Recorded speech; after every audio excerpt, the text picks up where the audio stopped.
dapat meron kayong TXT tools and the archiver para magawa nyo to guys. Follow nyo lang to. Una, punta kayo sa modpack nyo. Ayan, modpack ko yan. Then yan, file, tapos TXT, tapos click nyo lang yan, copy nyo copy. After nyo i-copy, back kayo guys, back, and paste nyo sa Android. Yan, pagka paste nyo yan. After nyan guys, mag back na kayo. Next naman natin is sa picture. Ano yung isasalpak niyang picture guys? Ito sa akin, ito yung sasalpak natin. Ayan. Ayan ang lalagay natin sa icon natin. Una is rename nyo yan guys, rename. Sulat nyo dyan, fish1. Yan. After nyan, okay nyo lang guys. Then back na kayo. At punta naman kayo sa TXT tools guys.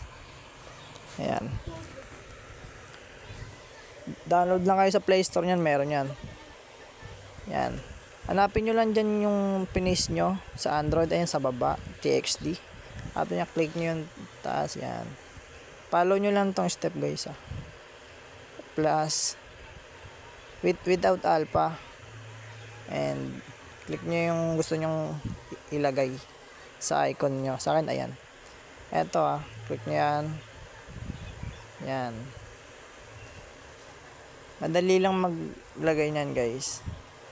After nyo, hintayin nyo lang yung matapos. Pagtapos nyan, punta na kayo sa archiver. Yan. Yung pinaste nyo dyan kanina sa Android, copy nyo yan.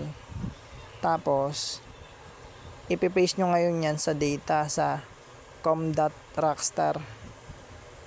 Ayan. Hanapin nyo guys, ayan. Click nyo yan. Yan. TXT. Tapos dyan nyo ipipaste guys. Ayan yun. Ipipaste nyo dyan. Ayan. Tapos done na. Open naman ngayon natin yung GTA natin mga pre. Yan, wait lang natin guys wait lang natin.